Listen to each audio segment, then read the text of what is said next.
Hello जो मेरा नाम श्याम विश्वकर्मा। मेरे पास राजीव क्वेश्चन बैंक है क्लास 12th का मैथ और Rajiv question bank class 10th का मैथ। ये दोनों मोस्ट इम्पोर्टेंट है बोर्ड के नज़रिए से। ये 2025 ये भी है, 2025 ये भी है। तो इसमें मोस्ट इम्पोर्टेंट क्वेश्चन दिया रहता है जिसको लगा लेने से गारंटी है कि 80 प्लस 90 प्लस आ सकता है।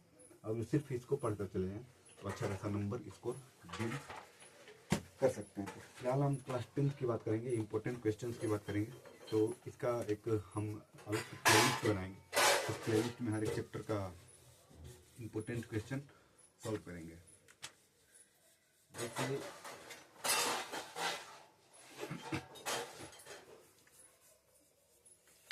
और ये बहुत अच्छा बुक है, मतलब बुक नहीं गाइड है, एक तरह से ये गाइड है। पहला चैप्टर है रियल नंबर। रियल नंबर में पहले जो समराइज जो रियल नंबर में जो बातें यहाँ पे इंट्रोडक्शन में लिखी है, अब अभ्यास के दृष्टि में ये सब दिया है। पढ़ने का पहले पढ़ लो, उसके बाद क्वेश्चन पे सॉल्व करो। तो एक मेरे पास देखो क्वेश्चन है कि संख्या 140 का अभाज्य गुणनखंड क्या होगा। 140 का एक नंबर का क्वेश्चन है, 1 मार्क्स क्वेश्चन है, 1 मार्क्स क्वेश्चन। 140 का अभाज्य गुणनखंड क्या होगा। सीधी बात है। और 2 कह रहे हैं 140 270 235 5 7। अभाज्य गुणनखंड का कितना होगा 2 इंटू 2 इंटू 5 इंटू 7। अच्छे से लिखते हैं तो 2 की पावर 2 इंटू 5 इंटू 7। तो यानी कि हमारा ऑप्शन कहाँ गया जी। हाँ, हमारा ऑप्शन 2 की पावर 2 इंटू 5 इंटू 7। ये क्या है मेरा ऑप्शन होगा। एक नंबर 2024 में प्रश्न पूछा हुआ है।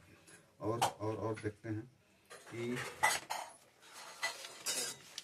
क्या है कि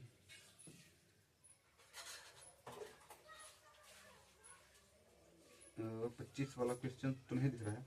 एक क्वेश्चन इसमें है कि ये वाला दो संख्याओं a और b HCF 5 है, इनका एलसीएम 200 है, तो a और b का गुणनफल बताइए।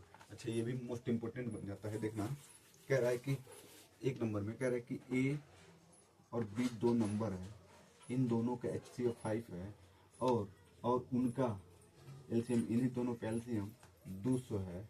कितना है 200 है। तो a एंड b का गुणनफल बताइए। a इंटू बी बताना है। तो मेरी बात सुनना, हम जानते हैं a into B is equal to LCM into HCF होता है। मेरी बात सुनना, तो a इंटू प्रोडक्ट बताना है। तो a into B is equal to LCM 200 into HCF 5। तो a इंटू बी कितना हो जाएगा 1000 हो जाएगा। कितना हो जाएगा 1000 हो जाएगा। तो option is the B is the right answer. 1000 इसका आंसर हो जाएगा। 15 का बी है ऑप्शन 8, मतलब उत्तरमाला में भी दिया है। तो अगर जो देखो इस क्वेश्चन को घुमा भी सकता था ना, कि ऐसे पूछ सकता था कि एलसीएम इंटू HCF का गुणनफल क्या होगा। पूछ सकता था ना, क्वेश्चन पूछ सकता था कि एलसीएम इंटू HCF का गुणनखंड क्या होगा। तो क्वेश्चन हम बताएंगे और चैनल को सब्सक्राइब करो तो एक से आगे अलग तरीका बताएंगे। मतलब क्वेश्चन ऐसे भी जनरेट किया जा सकता है, क्वेश्चन को ऐसे भी पूछा जा सकता है। तो अब अगला देखो कि ये एक नंबर का सवाल है सब। एक नंबर का अच्छा खासा सवाल है। जैसे इसमें बहुत सारे हैं। ये दिया गया मौसम इसका 9 है, तो लॉसा कितना होगा। तो LCM into HCF equal to a into B से हो जाएगा। तो मैं इसका प्लेलिस्ट एक बनाऊंगा, अच्छे से एक्सप्लेन करूंगा, ठीक। तो इसमें ऐसे भी दिया रहता है कि 2 नंबर का क्वेश्चन कौन सा है, 4 नंबर का कौन सा है, 5 नंबर का कौन सा है। देखो ना, एक ये देखो एक कितना आसान है कि कह रहा है कि संख्या 0.666 को p/q के रूप में प्रदर्शित कीजिए। यानी कि ध्यान सुनिए, 0.66666 को p/q के रूप में लिखना है। इसका तो एक शॉर्टकट ट्रिक भी होता है। तो शॉर्टकट ट्रिक हमको कंपटीशन एग्जाम में बैठना नहीं है, बोर्ड के एग्जाम में बैठना है। तो देखो अगर तो कहते हैं x is equal to 0.6666 dot dot dot और multiplied by 10 both side, 10x is equal to एक इधर कुछ करते लाइक 6.66666 डॉट डॉट डॉट।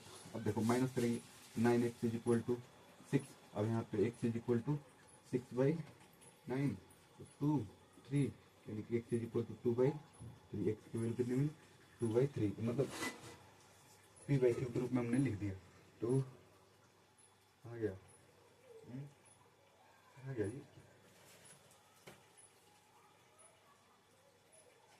हाँ ये 4 नंबर का सवाल देखो 2/3, देखिए संख्या 2/3 मेरे पास समझ में आई। तो ऐसे सवालों को सॉल्व करते हैं। अब देखो कितना सुंदर सवाल दिया है, 5 + √3 सिद्ध कीजिए कि अपरिमेय संख्या है। इसको कैसे करेंगे इज इक्वल टू a/b मान लेते हैं, उधर भेज देंगे √3 is equal to a/b - 5। a/b एक रेशनल है, ये भी रेशनल है, तो दो रेशनल का डिफरेंस इरेशनल हो सकता है क्या? नेवर, इरेशनल हो ही नहीं सकता है। दो संख्याओं, दो परिमेय संख्या का अंतर अपरिमेय संख्या हो सकता है क्या? नहीं। ऐसे ऐसे सवाल है। तो प्लेलिस्ट एक बनाएंगे। Thank you.